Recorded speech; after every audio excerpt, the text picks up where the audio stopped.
आज से हम प्रारंभ कर रहे हैं क्लास 9th की एनसीईआरटी के इकोनॉमिक्स की। देखिए इकोनॉमी की मैं इसीलिए क्लास 9th की एनसीईआरटी शुरू कर रहा हूं ताकि जो मैं एडवांस पढ़ा रहा हूं वो भी आपको समझ में आते चले और साथ साथ बेसिक भी आपका कंप्लीट होते चले। जो लोग नए हैं वे क्या करेंगे, चैनल को सब्सक्राइब कर लेंगे। जो लोग पुराने हैं वे दूसरों को भी शेयर कर देंगे। तो दोस्तों आप सभी लोगों का स्वागत है शशि आईएएस एकेडमी में। सबसे बेहतर संस्था है और 2023 के पीटी एग्जाम तक सारे सिलेबस को बहुत अच्छे तरीके से कंप्लीट कर दिया जाएगा। इसलिए मैं आप लोगों से कहना चाहूँगा कि जल्दी से जल्दी आप ज्वाइन करते चलिए शशि आईएएस एकेडमी को और दूसरों को भी शेयर करते चलिए। यह कोर्स बिल्कुल फ्री है अभी यूट्यूब पर, तो इसलिए आप सभी लोगों को अच्छे से ज्वाइन कर लेना चाहिए और सारी क्लास को अच्छे से देखते चलना चाहिए और समझते चलना चाहिए। यहाँ पर कोई भी विषय ऐसा नहीं है जो छोड़ा जाएगा, सारे विषय को अच्छे तरीके से कंप्लीट करवाया जाएगा।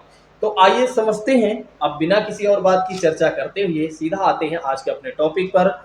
जैसा कि बात करते हैं, यहाँ पर कहा गया है अवलोकन के बारे में। यहाँ पर कहा गया है अवलोकन के बारे में और जो हम समझने वाले हैं पालमपुर गांव की कहानी से।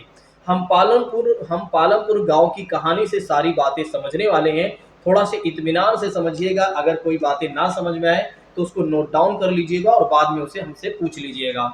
ठीक है, आप हमारे व्हाट्सएप नंबर पर आप व्हाट्सएप कर सकते हैं जो क्वेश्चन आपका डाउट हो। हमारा व्हाट्सएप नंबर लिख लीजिए 8920340192। बाकी डिस्क्रिप्शन बॉक्स में भी मैं दे दूंगा। चलिए आइए बात करते हैं। इस कहानी का उद्देश्य उत्पादन से संबंधित यानी कि प्रोडक्शन से संबंधित कुछ मूल विचारों से परिचय कराना है। ऐसा हम एक काल्पनिक गांव पालमपुर की कहानी के माध्यम से कर रहे हैं। तो ये जो पालमपुर गांव की कहानी है केवल और केवल एक काल्पनिक है, लेकिन इस बात को ध्यान रखिएगा जो काल्पनिक है वो आपको वास्तविक जैसे लगने वाला है। तो पालमपुर में खेती मुख्य क्रिया है। चलिए समझ लीजिए, काल्पनिक के बजाय इसको रियल समझ लीजिए ताकि आपको अच्छे तरीके से समझ में आ जाए। ठीक है, इसको ये मान के चलिए काल्पनिक नहीं वास्तविक है, कहीं ना कहीं पालमपुर गांव होगा। ठीक है, तो समझिएगा इसको। पालमपुर में खेती मुख्य क्रिया है जबकि अन्य कई क्रियाएं जैसे कि बात करते हैं लघु स्तरीय विनिर्माण, डेयरी, परिवहन आदि सीमित स्तर पर की जाती हैं। तो पालमपुर में खेती जो है वो मुख्य क्रिया मानी जाती है। ध्यान रखिएगा, पालमपुर में खेती जो है मुख्य क्रिया मानी जाती है, जबकि अन्य कई क्रियाएं भी हैं जैसे लघु स्तरीय विनिर्माण यानी कि मैन्युफैक्चरिंग की बात करते हैं, डेयरी की बात करते हैं और परिवहन की बात करते हैं। लेकिन ये सारी चीजें जो हैं इसके जो स्तर हैं वो सीमित स्तर तक की जाती हैं। इन उत्पादन क्रियाओं के लिए विभिन्न प्रकार के संसाधनों की आवश्यकता होती है। तो इन उत्पादन क्रियाओं के लिए अगर देखा जाए तो विभिन्न प्रकार के संसाधनों की आवश्यकता होती है। बिल्कुल सही बात है। अगर किसी भी चीज का प्रोडक्शन करना है तो उसके लिए तमाम प्रकार के संसाधन की हमें आवश्यकता पड़ेगी या पड़ती है। यथा प्राकृतिक संसाधन की बात करते हैं, मानव निर्मित संसाधन की बात करते हैं या मानव निर्मित वस्तुएं की बात करते हैं, मानव प्रयास की बात करते हैं और मुद्रा आदि की बात करते हैं। तो उत्पादन क्रियाओं के लिए विभिन्न प्रकार के संसाधनों की आवश्यकता है। जैसा कि बात करते हैं, हमें प्राकृतिक संसाधन की आवश्यकता पड़ती है और मानव निर्मित वस्तुएं की भी आवश्यकता पड़ती है, मानव प्रयास की भी आवश्यकता पड़ती है और मुद्रा की भी आवश्यकता पड़ती है। अब आप सोच रहे होंगे कि प्राकृतिक संसाधन क्या होते हैं। देखिए, ऐसे संसाधन जो नेचर के द्वारा हमें मिलते हैं उसे हम क्या कहते हैं, प्राकृतिक संसाधन कहते हैं। और मानव निर्मित वस्तुएं क्या होते हैं, जो मानव के द्वारा बनाए गए वस्तु होते हैं उसे मानव निर्मित वस्तुएं कहते हैं। और मानव प्रयास क्या होता है, मानव के प्रयास से जो चीजें उत्पादन किया जाता है या जो भी चीजें एक तरीके से प्रोडक्शन किया जाता है उसे क्या माना जाता है, मानव प्रयास माना जाता है। मुद्रा का मतलब ये हो जाता है कि इन सभी चीजों को उत्पादन करने के लिए कहीं ना कहीं हमें मुद्रा यानी कि पैसे की आवश्यकता पड़ती है। पालमपुर की कहानी पालमपुर की कहानी से हमें विदित होगा कि गांव में इच्छित वस्तुओं और सेवाओं का उत्पादन करने के लिए विभिन्न संसाधन किस प्रकार के समायोजित होते हैं। तो पालमपुर की कहानी से हमें इस बात को ज्ञात होगा कि गांव में इच्छित वस्तुओं का मतलब ये हो जाता है जो हम डिजायर, जो हम चाहते हैं, जो हमारी इच्छा है वैसे वस्तुओं को उत्पादन करने के लिए या उत्पादित करने के लिए हमें किस प्रकार के संसाधन को समायोजित करना होगा या किस प्रकार के संसाधन की आवश्यकता होगी। नेक्स्ट बात करते हैं इसके परिचय के बारे में। आइए थोड़ा से और अच्छे से समझते हैं। कहा जा रहा है कि आस पड़ोस के गांवों और कस्बों से भली भांति जुड़ा हुआ है। देखिए, पालमपुर की विशेषता ये है कि पालमपुर जो है आस पड़ोस के गांवों और कस्बों से भली भांति जुड़ा हुआ है। एक बड़ा गांव रायगंज पालमपुर से 3 किलोमीटर की दूरी पर है। तो एक बड़ा गांव है जिसका नेम है रायगंज, वो पालमपुर से अगर देखा जाए तो लगभग 3 किलोमीटर की दूरी पर स्थित है। प्रत्येक मौसम में यह सड़क गांव को रायगंज और उससे आगे के निकटतम छोटे कस्बे जैसे कि शाहपुर से जोड़ती है। तो प्रत्येक मौसम में अगर देखा जाए तो सड़क जो होती है गांव को, पालमपुर गांव को रायगंज और उससे आगे थोड़ा अगर जाते हैं तो निकटतम छोटे जो कस्बे हैं जैसे कि शाहपुर से भी जोड़ती है एक सड़क। और इस सड़क पर गुड़ गुड़ समझ रहे हैं ना, जो खाने वाला गुड़ और अन्य वस्तुएं से लदी हुई बैलगाड़ियां या भैंसा बग्गी से लेकर कई अन्य तरह के वाहन जैसे मोटरसाइकिल, जीप ट्रैक्टर और ट्रक आदि देखे जा सकते हैं। जैसे कि बात करते हैं उन्हें ले जाने के लिए, आप यहाँ पर देख सकते हैं कोई भी सब देख रहे हैं कि बैलगाड़ी के माध्यम से वस्तुएं ले जाया जा रहा है और ट्रैक्टर के माध्यम से वस्तुएं ले जाया जा रहा है और इसी तरह से अन्य संसाधन भी मौजूद होंगे। तो यहाँ पर कहा जा रहा है, एक बार फिर से इस बात को समझिएगा कि इस बात को एक बार फिर से समझिएगा, इस सड़क पर गुड़ या अन्य वस्तुएं से लदी हुई बैलगाड़ियां भैंसा बग्गी से लेकर अन्य कई तरह के संसाधन या वाहन मौजूद हो सकते हैं या देखे जा सकते हैं। जैसे कि बात करते हैं मोटरसाइकिल, जीप, ट्रैक्टर और ट्रक आदि भी देखे जा सकते हैं।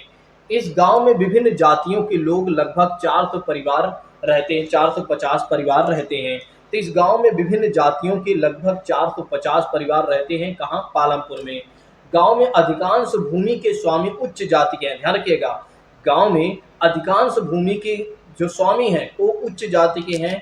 उच्च जाति के 80 परिवार के हैं। उच्च जाति के 80 परिवार ऐसे हैं जो ज्यादातर भूमि के मालिक हैं। इस कहानी को अभी समझते चलिए, केवल आप ये मत सोचिए कि इसका कहने का क्या मतलब है, आखिर यहाँ समझाने का क्या मतलब है। तो बस केवल आप समझते चलिए, आगे तो सारी बातें आपको समझ में आ जाएगी। बस अभी आप इमेजिनेशन कर लिए कि हमारे आस-पास कोई एक पालमपुर गाँव है और वहाँ पर इस प्रकार की व्यवस्थाएँ देखने को या इस प्रकार की विशेषताएँ देखने को हमें मिल रही हैं।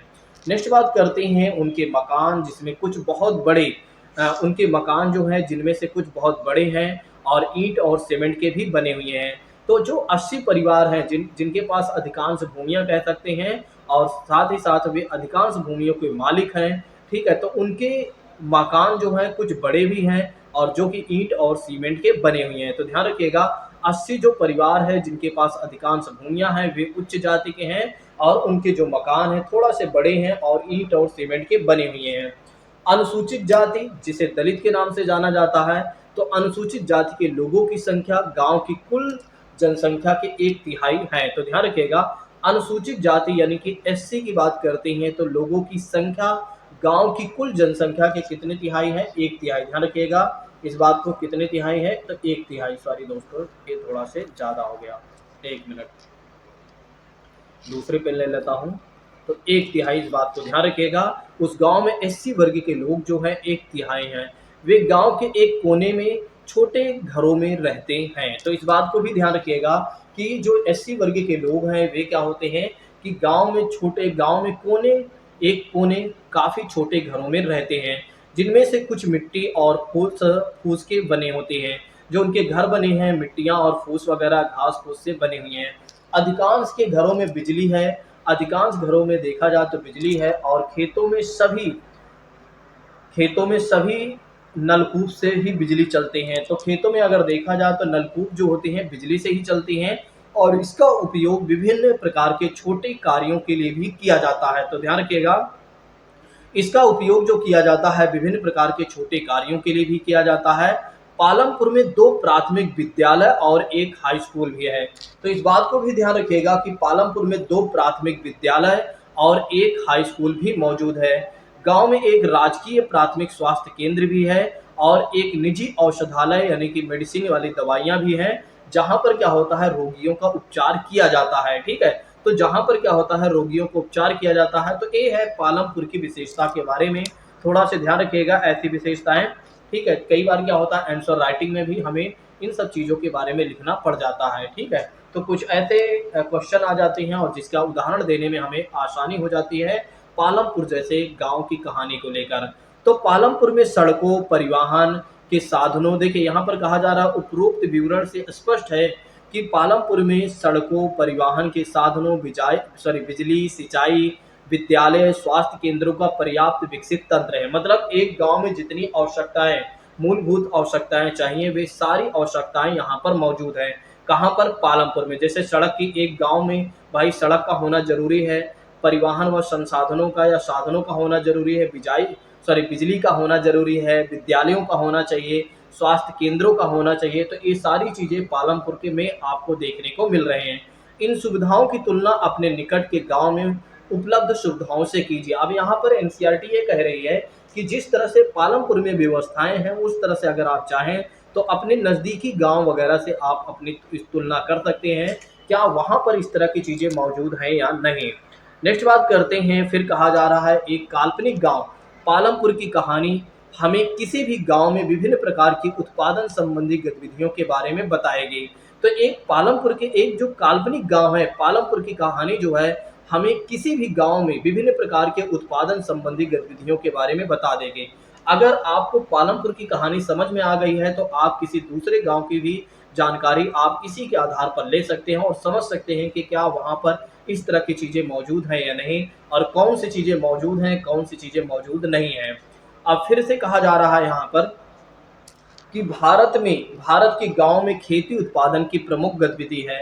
बिल्कुल सही बात है। तो भारत के गांव में अगर देखा जाए तो खेती उत्पादन की प्रमुख गतिविधियां मौजूद हैं।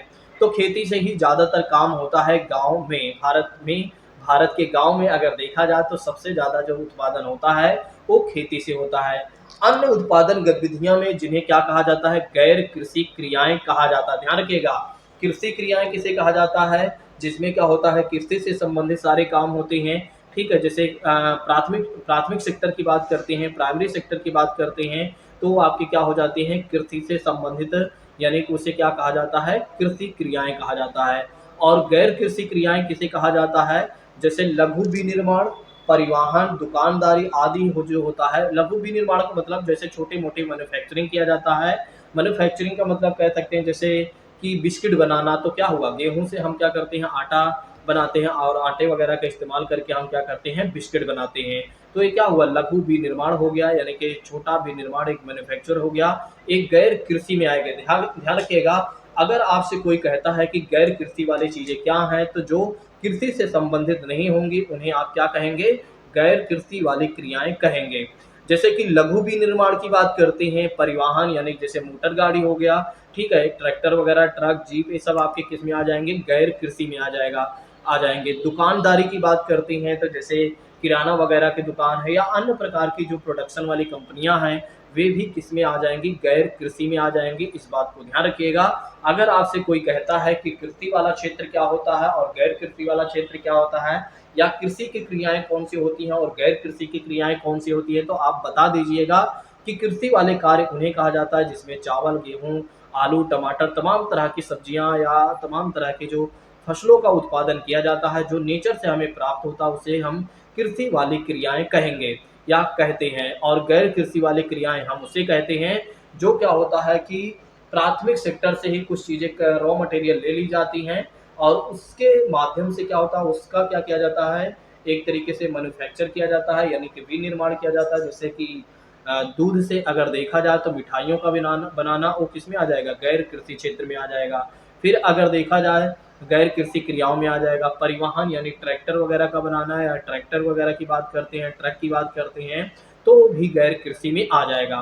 नेक्स्ट बात करते हैं जैसे कि दुकानदारी की बात करते हैं, तो ये भी गैर कृषि में ही आएगा, गैर कृषि क्रियाएं में ही आएगा। इस बात को ध्यान रखिएगा। अब हम उत्पादन के बारे में कुछ सामान्य बातें जानने के बाद इन दोनों प्रकार की क्रियाओं पर हमें विचार करना चाहिए, या हम विचार कर सकते हैं या विचार करें।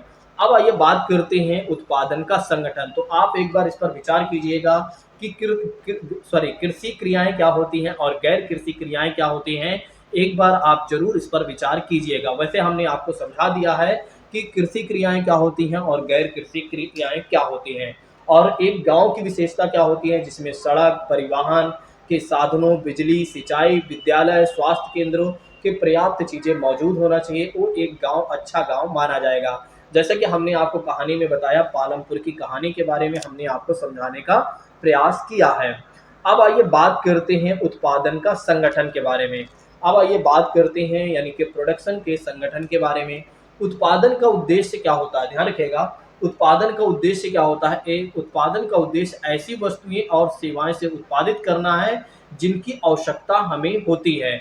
अब सोचिए, अगर आप गेहूं चावल का उत्पादन कर रहे हैं, अगर कोई व्यक्ति आपको शिक्षा दे रहा है, तो देखिए पहले इसको समझ लीजिए।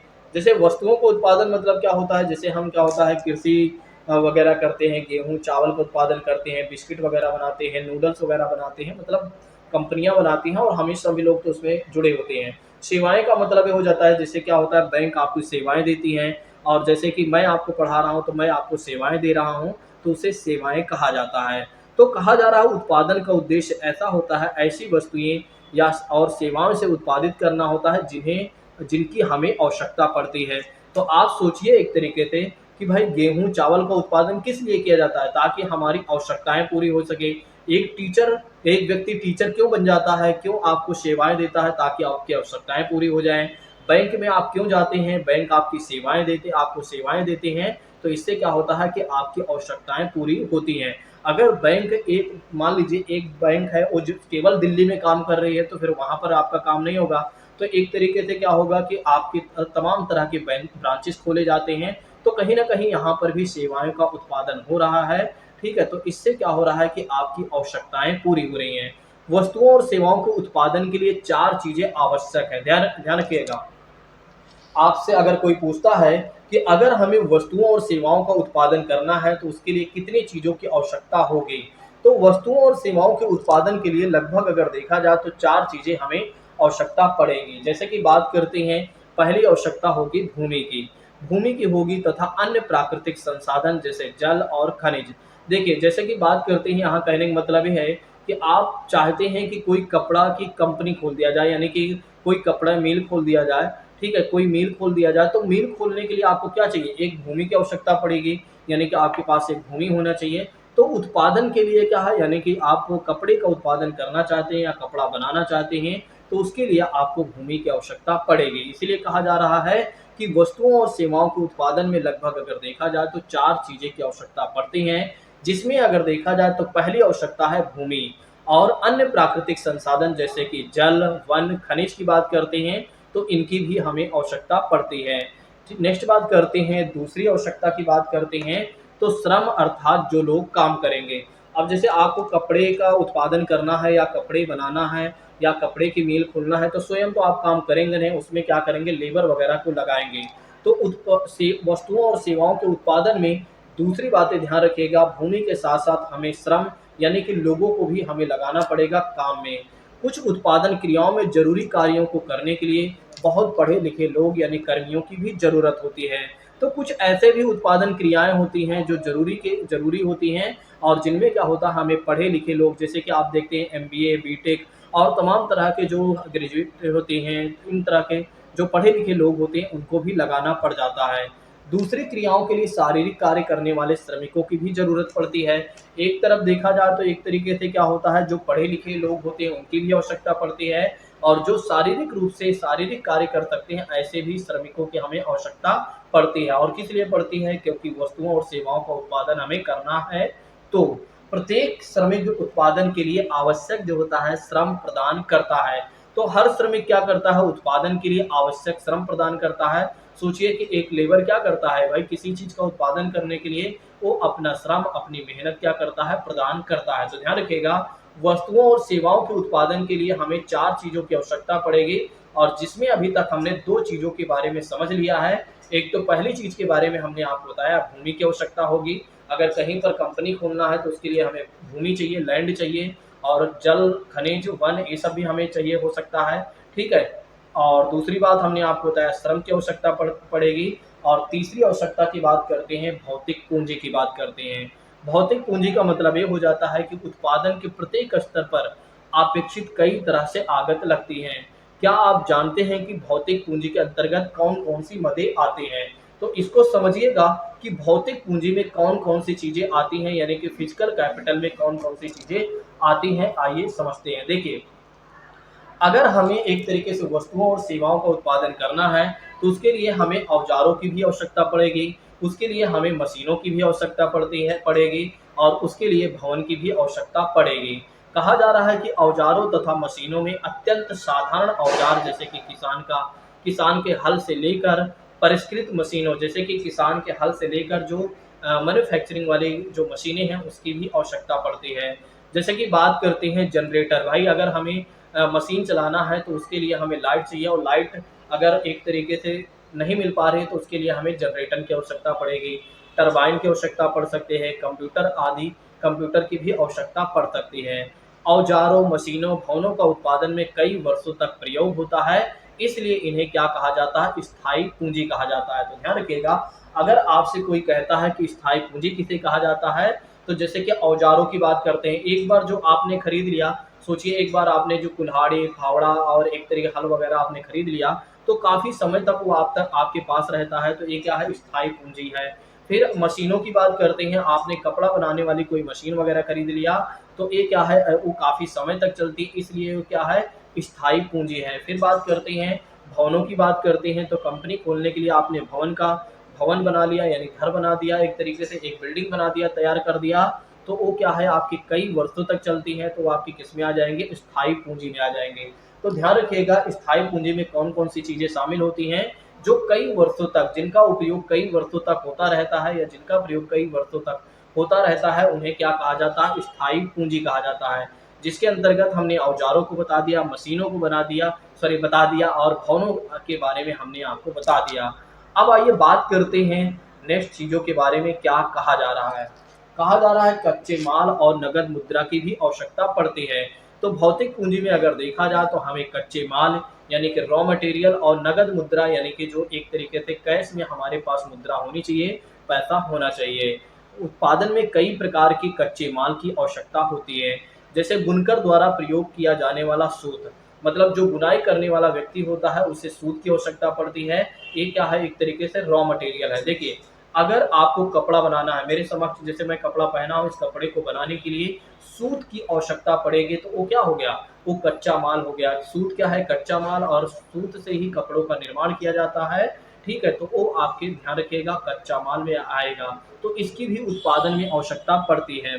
नेक्स्ट बात करते हैं कुम्हारों द्वारा प्रयोग में लाई जाने वाली मिट्टी। तो कुम्हार अगर घड़ा बनाता है तो उसके पहले उसे रॉ मटेरियल की आवश्यकता पड़ती है, और उसका रॉ मटेरियल क्या है? तो मिट्टी है। तो बिना मिट्टी के कुम्हार क्या कर सकता है? घड़ा वगैरह नहीं बना सकता है, इसलिए कच्चे माल और नकद मुद्रा की भी आवश्यकता पड़ती है, यानी कच्चे माल की भी आवश्यकता पड़ती है। अगर हमें उत्पादन करना है, अगर हमें कपड़े बनाना है तो उसके लिए सूत यानी रॉ मटेरियल चाहिए। अगर एक कुम्हार को घड़ा बनाना है तो उसके लिए मिट्टी की आवश्यकता पड़ेगी, क्योंकि कहीं न कहीं अगर देखा जाए तो बिना रॉ मटेरियल के किसी भी चीज़ का विनिर्माण नहीं किया जा सकता है। अब उत्पादन के दौरान भुगतान करने तथा ज़रूरी माल खरीदने के लिए कुछ पैसों की भी आवश्यकता पड़ती है। तो ध्यान रखिएगा भाई, एक तरीके से उत्पादन के लिए कई बार क्या होता है कि कुम्हार को मिट्टी खरीदना पड़ जाता है, और कई बार आपने देखा हुआ है कि कई बार क्या ज़्यादातर ही होता है, जो कपड़ा बनाने वाली कंपनी होती है, उन्हें कहीं न कहीं एक तरीके से सूत की आवश्यकता पड़ती है, तो उन्हें सूत खरीदना पड़ता है और उसके लिए उन्हें भुगतान करना होता है। तो वो फिर क्या हो गया कि नकद मुद्रा में आ जाएगा कि कहीं न कहीं पैसों की आवश्यकता पड़ती है, बिना पैसे के कोई भी काम नहीं होता है। कच्चा माल तथा नकद पैसों को कार्यशील पूंजी कहते हैं। तो ध्यान रखिएगा, अगर आपसे कोई कहता है कि कार्यशील पूंजी किसे कहा जाता है, तो आप उसे बताइएगा कि कच्चा माल तथा नकद पैसे को हम क्या कहते हैं? कार्यशील पूंजी कहते हैं। ध्यान रखिएगा, कार्यशील पूंजी किसे कहते हैं, स्थायी पूंजी किसे कहते हैं, ये सारी बातें हमने आपको बता दिया है। नेक्स्ट बात करते हैं नेक्स्ट बात करते हैं, अब कहा जा रहा है औजारों, मशीनों तथा भवनों से भिन्न ये चीज़ें उत्पादन क्रिया के दौरान समाप्त तो हो जाती हैं। बिल्कुल सही बात है, जब हम उत्पादन करते हैं तो औजार भी समाप्त होते हैं, मशीन भी समाप्त होते हैं, और भवन वगैरह भी कहीं न कहीं उत्पादन क्रिया के दौरान ही समाप्त हो जाते हैं। कई बार ऐसा भी होता है। ठीक है, एक बार मान लीजिए भवन ऐसा चलता रहेगा, लेकिन आप जानते हैं एक समय उसका भी आएगा जब भवन भी ढह सकता है, यानी कि गिर सकता है। ठीक है, और दूसरी बात करते हैं औजार हैं, तो मान लीजिए कुल्हाड़ी, फावड़ा, जो भी आपके पास औजार हैं, वो ऐसा नहीं है कि टूटेंगे नहीं, वे सड़ेंगे नहीं, जंग नहीं लगेंगे, तो ऐसा भी हो सकता है और उत्पादन में कहीं न कहीं वे समाप्त भी हो सकते हैं।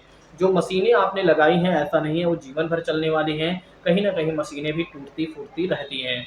एक चौथा एक चौथी आवश्यकता भी है, आपको स्वयं उपभोग हेतु बाज़ार में बिक्री करने के लिए उत्पादन करने के लिए भूमि, श्रम और भौतिक पूँजी को एक साथ करने योग्य बनाने के लिए ज्ञान और उद्यम की आवश्यकता पड़ेगी। तो चौथी आवश्यकता की बात करते हैं तो हमारी आवश्यकता पड़ेगी।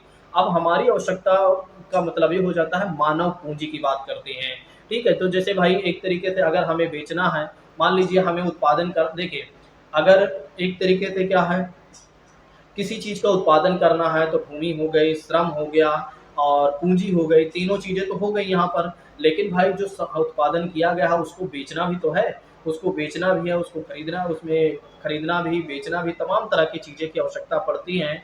तो उसे क्या कहा जाता है? मानव पूँजी कहा जाता है, ठीक है? तो इसको एक बार फिर से समझ लीजिए ताकि आपको अच्छे से समझ में आ जाए। आपको स्वयं उपभोग हेतु, स्वयं उपयोग के लिए, उपभोग के लिए, कंजप्शन के लिए या बाजार में बिक्री के लिए, बाजार में बेचने के लिए, उत्पादन करने के लिए भूमि, श्रम और भौतिक पूंजी को एक साथ करने के योग्य बनाने के लिए ज्ञान और उद्यम की आवश्यकता पड़ती है, जिसे एंटरप्रेन्योरशिप भी कहा जाता है। और आजकल इसे क्या कहा जाता है? तो आजकल इसे कहा जाता है मानव पूंजी कहा जाता है। आजकल इसे क्या कहा जाता है? मानव पूंजी कहा जाता है। और मानव पूंजी के विषय में और अधिक अध्ययन हम अगले अध्याय में करने वाले हैं। इसलिए इस अध्याय को अच्छे से समझते चलिए ताकि आगे वाले अध्याय में आपको सारी बातें समझ में आ जाए। तो उत्पादन संगठन में हमने 4 चीज़ों के बारे में आपको बता दिया है। अगर आपसे कोई कहता है कि उत्पादन के लिए यानी कि वस्तुओं और सेवाओं को उत्पादन करना है तो हमें किन-किन चीज़ों की आवश्यकता पड़ेगी। एक हमारे पास भूमि होनी चाहिए और दूसरी बात करते हैं हमारे पास श्रम होना चाहिए और तीसरी बात करते हैं हमारे पास भौतिक पूँजी होनी चाहिए और चौथी बात करते हैं हमारे पास मानव पूँजी होनी चाहिए। तभी हम क्या कर पाएँगे? वस्तुओं और सेवाओं का उत्पादन कर पाएँगे। अन्यथा वस्तुओं और सेवाओं का उत्पादन करने में कहीं न कहीं हमें असहजता हो सकती है। अब बात करते हैं कि चित्र में उत्पादन प्रयुक्त भूमि स्थायी पूंजी की पहचान कीजिए। तो इस चित्र में अगर आप देखना चाहते हैं तो देख सकते हैं, वैसे कोई आवश्यकता नहीं है, अब आपको बातें समझ में आ गई होंगी। अब बात करते हैं कि उत्पादन भूमि, श्रम और पूंजी को संयोजित करके संगठित होता है, जिन्हें क्या कहा जाता है? उत्पादन के कारक कहा जाता है। तो अगर आपसे कोई कहता है कि भाई उत्पादन के कारक कौन-कौन से हैं, तो आप उसे बता दीजिएगा। उत्पादन के कारक में अगर देखा जाए तो भूमि की आवश्यकता होती है, श्रम की आवश्यकता होती है, पूंजी की आवश्यकता होती है और मानव पूंजी की आवश्यकता होती है। ठीक है? ये चारों चीज़ें जो हैं वे उत्पादन के कारक भी माने जाते हैं। तो अगर आपसे कोई कहता है कि उत्पादन के कारक क्या होते हैं, तो आप उसे बताइएगा कि भूमि, श्रम, पूंजी को हम क्या कहते हैं? उत्पादन के कारक कहते हैं या उत्पादन के कारक में उसे शामिल करते हैं। पालमपुर की कहानी को पढ़ने के क्रम में हम उत्पादन के प्रथम 3 कारकों के बारे में और अधिक सीखेंगे और सुविधा के लिए इस अध्याय में हम भौतिक पूंजी को पूंजी कहेंगे। तो भौतिक पूंजी को हम पूंजी यहाँ पर कह सकते हैं। बाकी चीज़ें अगले चैप्टर में भी हम देखेंगे बहुत सारी चीज़ें, इसलिए आप सभी लोगों को पूरी क्लास अच्छे से देखते चलना चाहिए और इसीलिए मैं आपको लाइन बाय लाइन समझाते आ रहा हूँ ताकि आपको समझने में कहीं से कहीं तक असहजता ना हो। नहीं तो मैं आपको एक साथ ही सारा कुछ बता देता लगातार कि भाई श्रम क्या होता है, पूंजी क्या होती है या वस्तुओं और सेवाओं के उत्पादन के लिए किन-किन चीज़ों की आवश्यकता पड़ती है। बस मैं चाहता तो एक साथ एक ही जगह बता देता मात्र 10-15 मिनट में। लेकिन मैंने इसलिए आपको कहानी के माध्यम से बताना चाहा ताकि आपको अच्छे तरीके से बातें समझ में आ जाएँ। ठीक है? कार्यशील पूँजी किसे कहते हैं तो इस बात को भी ध्यान रखिएगा। हमने अभी आपको बताया था कार्यशील पूँजी का मतलब ये हो जाता है कच्चा माल तथा नकद पैसे को हम क्या कहते हैं? कार्यशील पूँजी कहते हैं। आइए अब समझते हैं पालमपुर में खेती के बारे में। भूमि जो है स्थिर है, ध्यान रखिएगा, भूमि जो है स्थिर है, इस कहानी को समझिएगा फिर से एक नई कहानी। अभी हमने सीख लिया वस्तुओं और सेवाओं के उत्पादन करने में किन-किन चीज़ों या कौन-कौन से कारक की आवश्यकता होती है। अब हम समझने वाले हैं कि पालमपुर में खेती के बारे में। भूमि स्थिर है, यहाँ पर कहा जा रहा है भूमि स्थिर है, समझिएगा इस कहानी को। पालमपुर में खेती पालमपुर में खेती उत्पादन की प्रमुख क्रिया है, जो कि हमने पहले ही बात किया है। पालमपुर में खेती उत्पादन की प्रमुख क्रिया है। काम करने वालों में 75% लोग अपनी आजीविका के लिए खेती पर निर्भर हैं। तो ऐसे 75% लोग हैं, 100% में अगर देखा जाए तो 75% ऐसे लोग हैं जो अपनी जीविका के लिए, अपने जीवन चलाने के लिए खेती पर निर्भर हैं, यानी कि वे खेती करते हैं। वे किसान अथवा श्रमिक भी हो सकते हैं। तो जो 75% ऐसे लोग हैं पालमपुर में अगर देखा जाए तो वे किसान भी हो सकते हैं या कृषि श्रमिक भी हो सकते हैं, या दोनों कहा जा सकता है। इन लोगों का हित खेतों में उत्पादन से जुड़ा हुआ है। तो इन लोगों का जो हित जुड़ा हुआ वो खेतों के उत्पादन से जुड़ा हुआ है। लेकिन याद रखिए, कृषि उत्पादन में एक मूलभूत कठिनाई भी है। कृषि उत्पादन में यानी कि अगर हमें एक तरीके से एग्रीकल्चर करना है तो उसके लिए एक मूलभूत कठिनाइयाँ भी हैं।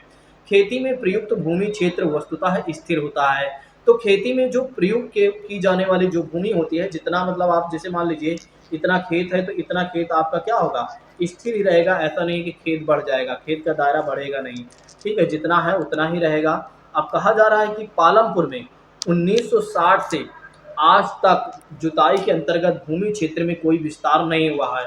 1960 से लेकर आज तक अगर देखा जाए तो जुताई के अंतर्गत भूमि क्षेत्र में कोई विस्तार नहीं हुआ है। जितना भूमि है उतना ही भूमि रह गई है। उस समय तक गांव की कुछ बंजर भूमि को कृषि योग्य भूमि में बदल दिया गया था। तो उस समय अगर देखा जाए तो गांव की कुछ भूमि, कुछ बंजर भूमि को क्या कर दिया गया था, तो कृषि योग्य भूमि में बदल दिया गया था, यानी कि कृषि करने के योग्य बना दिया गया था जो बंजर भूमि थी। नई भूमि को खेती योग्य बनाकर कृषि उत्पादन को और बढ़ाने की गुंजाइश नहीं है। नई भूमि को खेती योग्य बनाकर कृषि उत्पादन को और बढ़ाने की कोई गुंजाइश अभी तक नहीं है।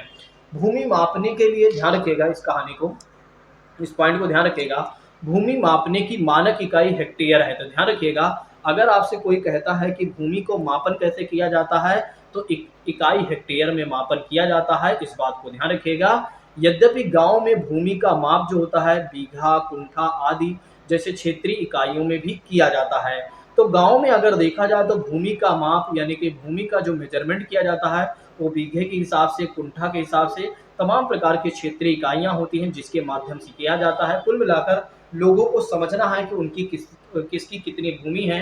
तो कई बार क्या होता है, वे अपने स्वयं के मानक निर्धारित कर लेते हैं, तो उन सभी चीज़ों का इस्तेमाल किया जाता है। 1 हेक्टेयर 100 मीटर की भुजा वाले वर्ग के क्षेत्रफल के बराबर होता है। तो ध्यान रखिएगा कि 1 हेक्टेयर जो होता है 100 मीटर की भुजा वाले वर्ग के क्षेत्रफल के बराबर होता है। क्या आप 1 हेक्टेयर के मैदान की क्षेत्र की तुलना अपने स्कूल के मैदान से कर सकते हैं? तो यहाँ पर एनसीईआरटी आपसे कह रही है कि अगर आप चाहें तो विचार कर सकते हैं, सोच सकते हैं कि 1 हेक्टेयर के मैदान के क्षेत्र की तुलना आपके स्कूल का जो मैदान है उसको आप चाहें तो कर सकते हैं। अगर आपके आसपास कोई 1 हेक्टेयर का मैदान है तो वहाँ पर अगर आप उसके बाद अगर आपके स्कूल में भी मैदान है तो उसकी तुलना आप कर सकते हैं कि कौन सा हेक्टेयर कितना है, ठीक है, या किसका कितना भूमि है। इस चीज़ का अगर आप चाहें तो एक तरीके से क्या कर सकते हैं, तुलना कर सकते हैं। अब आइए बात करते हैं नेक्स्ट चीज़ों के बारे में क्या कहा जा रहा है। जैसा कि बात करते हैं, यहाँ पर कहा जा रहा है कि क्या उसी भूमि से अधिक पैदावार करने का कोई तरीका है। मतलब कहने का मतलब ये है कि जो आपके पास भूमि है, जो किसान के पास भूमि है, क्या उसी भूमि से अधिक पैदावार किया जा सकता है या नहीं। अगर किया जा सकता है तो कौन से तरीके अपनाए जा सकते हैं जिससे कि कम भूमि में भी अधिक उत्पादन किया जा सके। तो ऐसे कौन कौन से तरीके हैं या कौन से तरीके हम अपना सकते हैं जो हमारे पास कम भूमि होते हुए भी हम चाहें तो ज़्यादा उत्पादन कर सकते हैं। यहाँ पर हमें इस बात को समझना होगा कि कम भूमि में भी कितना ज़्यादा से ज़्यादा उत्पादन किया जा सकता है। ठीक है, आइए समझते हैं। यहाँ पर कहा जा रहा है जिस प्रकार की फसल पैदा की जाती हैं, जैसे सुविधाएं उपलब्ध होती हैं, उन्हें देखते हुए पालमपुर उत्तर प्रदेश के पश्चिमी भाग के गांव की तरह लगता है। तो जिस प्रकार के फसल का उत्पादन किया जाता है पालमपुर में, जिस तरह से सुविधाएं यानी कि जैसे सुविधाएं उपलब्ध हैं, उस तरह अगर देखा जाए तो उत्तर प्रदेश के पश्चिमी भाग के गांव की विशेषता हमें देखने को मिलती है।